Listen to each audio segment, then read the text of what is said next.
Hey everybody, welcome back to the Just Make It Pretty podcast. Today I have a topic that I am really excited about because it really, me and my guests, it really connects us and it really is something that we're both deeply passionate about. So I'm really excited to talk to you guys about how young professionals are leading differently in this industry and things that like norms are changing and things that we can push back on. And I'm super excited to talk about it. So let's get into this episode right away. Welcome to the Just Make It Pretty podcast, the marketing and mindset show for home builders and beyond. I'm your host, Sarah Haynes, and around here we go beyond pretty pictures and we get honest about what's working, what's not, and what it really takes to build better brands, better experiences, and better teams. You'll find creative ideas, practical strategies, and conversations that actually matter. I'm so glad you're here. Now let's get started. Okay, everybody. So I am excited to introduce you to Emily Studenmund. She is the Director of Marketing at Wayne Homes, and she's a friend of mine. I'm so excited to have you here. Thank you so much for joining me. Yeah, thank you for having me. I'm super excited to do this. One of my favorite questions before we get into all the info for this episode, one of my favorite questions is to get your backstory. Have you introduced yourself? How did you get into home building? How did you get into marketing? What's your journey to this point here? Yeah, sounds good. So I like to say I am Wayne Homes born and bred, basically. So I was a marketing intern while I was still in school. I did that for a summer in between my sophomore and junior years. I left. It was a wonderful experience, but back finished my degree. Wasn't quite sure what I was going to do. And I was like, you know what? I liked it there. Let's just see. Ended up applying for a position at our Columbus office and ended up as our design consultant there. So I really started on the ground floor of home building, working with customers, seeing how and what goes into personalizing their dream homes, figuring out what makes it tick, and really just working together with families to figure out how this build is going to work. So I was in that role for about a year and a half before I was promoted to sales manager of that same market. So I oversaw most of our Columbus market, which at the time was our busiest. And that was also during COVID. So it was quite an adventure, to say the least. I was in that role for about a year and a half more before I was promoted up to marketing manager, which took me to our home office, which is near where I grew up. So it was a blessing in disguise. Ended up closer back towards some family. And then I went through some legacy training with our VP of marketing at the time and really saw how she did things, this creative engine that she had built, basically. And when she retired after an incredible career, I took over for her as director of marketing. So it's been quite the journey. I really don't know that I would be able to do what I do today without having seen all other aspects of our business and just being really ingrained with how that has worked. Marketing a product that you're truly passionate about comes pretty easy, it turns out. Yeah, I love your story because like you did go through all of these areas of the business to really understand. And that's something that I think a lot of people skip over. They go into their one role and then that's where they stay. So Yeah. I can really see how that just having that knowledge and like even connection within the team like really helps. Yeah, it did. And I went to Ohio State. I got a degree in marketing. So I had that background as well. And then I deviated when I went through sales. But again, I couldn't have done it without that. So it ended up working out just the way that it should have. Yeah. Also, I can't start this episode without congratulating you on your recent win. You won the Young Guns and Legends Award. So congratulations on that. It used to be called 40 Under 40, and you're definitely in that group with me. So congratulations. I'm so happy and proud of you. Thank you. Thank you very much. And you as well. Go us. Yeah, go us. One of the things that when we were talking about this episode, like one of the things that was in my mind, I was thinking back. We're also both part of the Shore Alumni Circle together when we were last year. And we were talking about how there's these norms that, and some of it is generational, some of it is just how people have done things for so long. And you're like really good at articulating how we should be pushing back against things. And it was such a good conversation. And I want to bring that to the podcast because I think it's a conversation that so many people should hear and we should be thinking about. So as a young leader, how do you feel like as you were stepping into this leadership role, like there were already expectations for you? Like, how do you feel like that was placed on you? What was your experience there?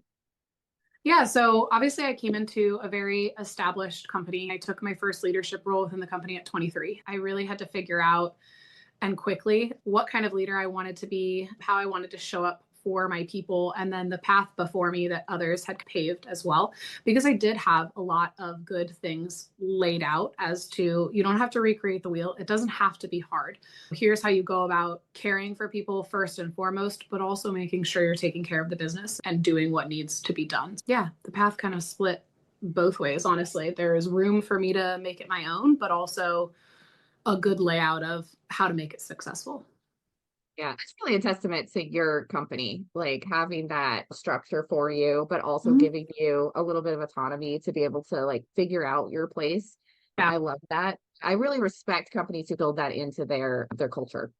Yeah. Yeah. I think we do a really good job of that from the first day that we hire people. We bring them through an onboarding process pretty soon after they start. And one of the biggest things in that is talking to our senior leadership team about why they're there, why they want to be there, and why they've stayed. What has their career looked like? And just the opportunities and things available to everyone at Wayne Homes. We like to make it very growth centered because that's what's important to us. You spend a lot of time and money getting people recruited into your company. So why would you not spend the same amount of time and money to keep them there? Yeah, for sure. So when you got into your leadership position, what were there norms that you pushed against? Were there things that you were like, hey, these maybe we could think about this different, or like questions that you had? How did that go? Yeah, not right away. I got my feet wet for probably about the first 6 months I was in the role just to see what we were dealing with, what it looked like. I also, again, had the benefit of working on the team for about a year before I took over as that leadership role. And then from there, we just slowly and incrementally started to change things. We had a really good groundwork laid out for us. From there, it was just updating what needed updating, restructuring the team the way that was going to be most successful in a 2020 some market. Marketing moves very fast these days. You have to be very quick in order to keep up with it. And some of our processes just weren't quite there at the time. You could put it there today and it may be different tomorrow. So that's not to say that anything we're even setting up today is going to be good in 6 months. It's being able to pivot and having everyone on your team pivot. I also had the opportunity to grow my team relatively quickly from what we had before, which was great. We brought some things in house. We started doing things a little bit different, and my team really took that over and ran with it. So we're in a phenomenal spot as far as that. But that also comes with restructuring and looking at how things were done and then just making different decisions moving forward. Yeah, it's really a balance, right? Like It you is. keep everything, the good parts of like all of that history that you have. They've Yeah. tried a bunch of things already, right? So we know these things are going to work for us. We have processes, but not getting so stuck in that you can't innovate. And I know that bringing in young leaders is a great way to bring innovation, but I have seen companies that I've worked with where it's like a new leader comes in and then they're like, okay, throw it all away, we're starting over. I'm here now. And that doesn't always work. It can, but it doesn't always work well either. It's like, Mhm. how do you find that balance? Yeah, especially because I had a pretty 50-50 even balance of new to the team and new to the company, and also very tenured and with the company for some time. It was finding out how to manage both of those and make sure everyone was still happy, content, moving forward, growing within their role, all of that. Yeah. How did you find that? How did you find that position? Were there any challenges with finding your credibility as like a leader of people who had been there a long time, but also that you're like training up and trying to give this culture to? Yeah, I think it's always interesting being a younger leader. You are trying to find your footing as an individual while also trying to come off very confident and with it. So it is a balancing act, but I also think transparency is key. I do not claim to have all of the answers ever. I am still learning in this industry every single day. I'm still learning at this company every single day. I hope my team agrees that I allow them to see that side and have with the teams that I've managed even prior to them. But I think it's knowing what resources you have at your disposal and using them accordingly. I have a great senior leadership team that I work with. I have a mentor still who had this position before me. And then I have a team that's just willing to support each other in everything that we're doing. So all of those help me to be a better leader day in and day out. Yeah, that's amazing. Building trust with your team is something that it is so important. Mhm. You have to start it early. I Yeah. feel like. but you can't force it. You have No. to be authentic to yourself, be authentic to where you're at and your knowledge, and allowing people to contribute. I think it's just such a mistake when leaders come in, they're just like, I know everything, so here we go. Like that's just My you're so yeah. many opportunities missed. Yeah, my goal from the very beginning has been to empower the people that I have on my team. They are the experts in what they are doing. They're very good at what they do, and they're creative enough to take us to the next level. So giving them the power and the space to be able to own the different areas that they're in. Again, I won't say I always get it right, but dang, do I try. I know you do. I know I do. And I think leaders in general do, and they're trying to do what's best for everyone, themselves, the Yeah. company, their team. And that's not always easy, and it's not always visible. Like No, you could be mapped, not you have to make a lot of decisions that maybe not everybody is going to understand, or and it's to your tough. point, even see. Yeah. There are a lot of things that if you are seeing it, I've done something wrong. Yeah, it's tough. So let's talk about some of the shifts that have happened with bringing in like new team members. I know when we were at the last shore, we talked a lot about generational differences and like the Gen Z employees that are coming in now. So how have you adapted, or maybe not adapted, like your team and the way that you work with it in the marketing team for these newer Yeah. employees? So, what started in COVID was a flexible work schedule that has stayed for my team. And it's one of the things I think is really important. It gives them a sense of autonomy in what they're doing. It also gives them, again, that flexibility to be from home and to be from work. I have a lot of team members who are more productive at home. And learning that about each individual has made all the difference because at the end of the day, yes, there are a lot of generational differences that happen when it comes to work styles and accepted work norms and all of these things, but we are still dealing with people. Just at baseline, we are still dealing with people. So, learning what makes those people tick, how they work best, how they learn best is one of the biggest factors when it comes to the folks on my team and how I manage that. Yeah, I'm one of those people. I'm much more effective at home, and I love being work from home. Like, I think, gosh, it's 12 or 13 years now that I've been working from home. I cannot imagine having to go back to an office. It's just so nice. But I Yeah. know that's not the same for everybody. Not Mm-mm. everybody really likes it that much. So, how do you figure that out? Like, how do you figure out what's best for everybody on your team?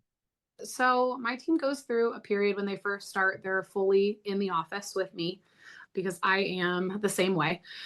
And then from there, we just figure out a schedule. Typically, it's a day or two from home. Sometimes it matches up with our other team members, sometimes it doesn't. We have days that everyone is in the office no matter what, so that there are still those connection points. There's still those times when everyone's around each other. It's great for teamwork. And I also have a great team that's willing to come in when needed. So if we do have an in person meeting or we have a conversation that's just going to be better hashed out with all of us around the same table, that is not an issue for us. But we're also a local company. We hire folks that live in and around the area so that commuting isn't an issue.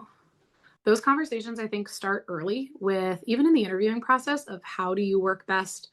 What is your work style? How do you interact with teammates? What's your preferred interaction with teammates? You need someone that's going to get along, obviously, with everyone, but not everyone has to have the exact same personality in order to make a team thrive. But diversity is a plus a lot of Yes, times. absolutely. It brings in different viewpoints. And without that, how are you ever supposed to view anything through a different lens? You're just going to be going through the same one over and over again. Yeah. Yeah. You create this little echo chamber, and that's where innovation goes to die.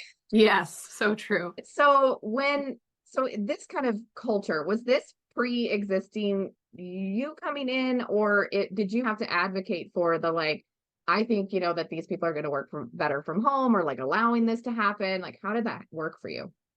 It was both. Again, with COVID, my team or my company did go mildly virtual. There are some teams that went fully virtual, like my online sales team.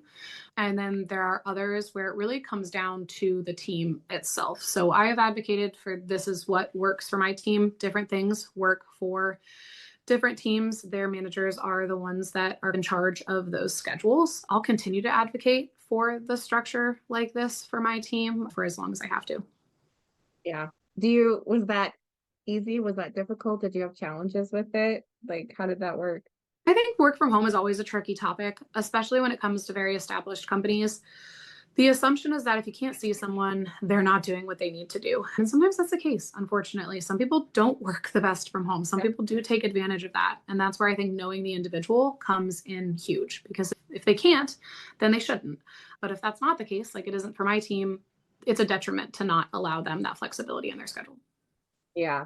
What I see a lot is like when we're having these conversations and people think that it has to work the same for every team, every person. And I don't think that's really realistic. And like the pushback that I've heard is I can't let my sales team work from home. Like they have to be in the model. And it's of course like that they need to be there. But I don't know. I feel like there's a lot of nuances that get missed in this conversation. There are, yeah. And again, like we have all different types of teams in our company. Again, we have the sales side, but there are things that are afforded to sales that aren't afforded to our home office and vice versa. Like you said, I think it's unrealistic to think everyone is going to be exactly the same. That's where you really have to pay attention to the nuances of your own work and make sure that is at the forefront. Because at the end of the day, we're going to do what we need to do to support the business. And that doesn't look the same for every role. Yeah. So it's you have to be self-aware also to like Very much self so. for, hey, this is how I work best. Don't just say it just because, that's what you want. I think you can Yeah, lose a lot of credibility that way by pushing it. absolutely. I agree with you. Oh, where'd you go? Oh no. Hold on. Sorry. That's great. Plugged you in. There we go. You're back. I'm back. Okay, so how would you, I kind of want to go into like our third section of this Yeah. episode and talk about like your leadership style today. I think we all are, we're very lucky to work in an industry where like companies pour into us as leaders. And I'm so grateful for that and to have the ability to do that for my teams. So how do you think that's impacted your leadership style? How would you describe your leadership style? What have you learned along the way? Yeah. I'll start by saying I don't know that my leadership style is officially developed yet. I think I am doing a lot of learning day in and day out about what works, what doesn't. I learn from every conversation that I have with my team just as I go. But you're right. I have been very lucky to be with a company that has afforded me a lot of opportunities to go out and seek that growth too for myself, whether it be through different networking groups, different conferences, things of that nature. And I've taken a little piece from each one of those as I slowly kind of Lego this leadership style together, because it's everyone's going to say, oh, this type is the best or this type is the best, and I haven't really found one that I'm like, that is exactly who I am. I think when it comes down to it, I really try to lead with empathy first. And I know that's not unusual for leaders, but it's the biggest one for me. I look at the person before I look at the employee. And then from there, I figure out, okay, how do we utilize each and everyone's personalities to maximize what we're doing for our company? Because only if you're paying attention to the individual can you really get the most out of who they are and who they want to be. Honestly, I found a lot of people want to do a good job. And if you work with that instead of against it, you're going to be even better set up. Yeah. Do you think your leadership style is going to solidify someday? Is that your goal? Not really. No. I think if I were to solidify that, I would almost feel a little stuck myself. I love learning new things about leadership. I love finding new ways to talk to people, new ways to interact with people, new ways to challenge myself as a leader, even in the ones that are very uncomfortable. Asking for feedback is very hard. Being open to that feedback is even harder, but it is such a necessary part of leadership, and giving people space to say those things is huge. So no, I think at some points I'll get more comfortable in the leadership style that I have, but I don't know that it'll ever be fully done developing. Whether that's to a detriment or not, I guess we will find out in 20 years. Stay tuned.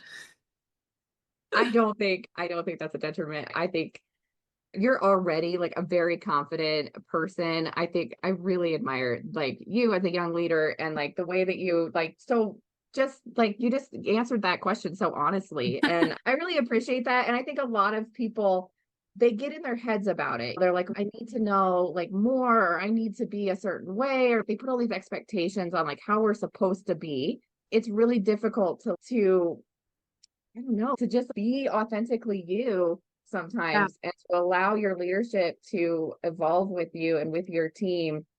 So I really like the way that you answered that. I really identify with what you said. Thanks. I think people get scared too. People get Mhm. scared that imposter syndrome is going to creep in and people will think that they don't know what they're doing. And I think if you don't know what you're doing at times, that's normal. Having the expectation that you're going to have to face every single situation before you lead someone through it is unrealistic. I know for me, at least, it's unrealistic. So just finding ways to lead through that with people by your side versus trying to champion it alone is huge. Yeah. So one Yeah. of the things that I think I've worked on throughout the years is balancing like being approachable and being someone that your team can come to with their problems, like as a coach and things like that, but also keeping like a level of like professionalism and like having Mhm. the ability to be like, I still need to set very clear expectations from you and things like that. That balance for me has always been something that I feel like I have not grasped. Like I feel like sometimes I'm too friendly and then sometimes I'm too corporate. How do you find that? Has that been something that you struggled with, or do you have that figured out? I think it's the common thing of a friend versus a leader and knowing when to flip back and forth to each one. Sometimes I feel like I have it figured out. Sometimes I don't feel like I have it figured out. I think it has a lot to do with the company culture, honestly. I come from a great one, and there is that level of family while also, again, still having in mind what we're going for. Our goal is to bring the best customer experience that we can to those building houses. Building houses is the byproduct. The experience we want our customers to have is first and foremost. And so keeping that always in the back of our heads, I think, is where that professionalism comes in. You can still be friends with the people around you as long as you are all working towards a common goal. I think the moment you lose that common goal is when that line becomes really blurry and easy to cross. But it's hard, to your point. It's very hard because relating to people, a lot of times we use that comfortability and that friendship piece as that bridge versus using the professionalism side of the bridge. So it's got to put the bridges together. It could be awkward to switch. Yeah. It's Yeah. just, yes, we're friends and I really like you and we're going to go out for drinks later. I want to But give you this feedback, or we have to talk about this difficult topic. And it can feel very unnatural sometimes to make that switch back and forth. And I don't know. I agree with you. I don't feel like I have it figured out all the time. And I have even gone as far as to be like, okay, like this is your boss, Sarah, talking. Like we have to talk about this thing. Be like, all right, we're switching modes, everybody. yeah. Yeah, absolutely. Yeah. Is there anything else that you feel like as you have worked your way up in this company and you've changed your leadership style that you've learned that you feel like you would tell someone else, like coming up under you, like, hey, this is something that you should focus on, or this is something that I learned that I can depart on you and help you out? Yeah. I think when it comes to leadership, although you may not have your entire style figured out, it is really important to figure out what feels most natural to you. Because the moment you try to shove yourself into either the way that it's been done before, or the way that you've seen other people do it, or this book that you read told you it was the best way to do it, is the moment where you're going to start to feel fake.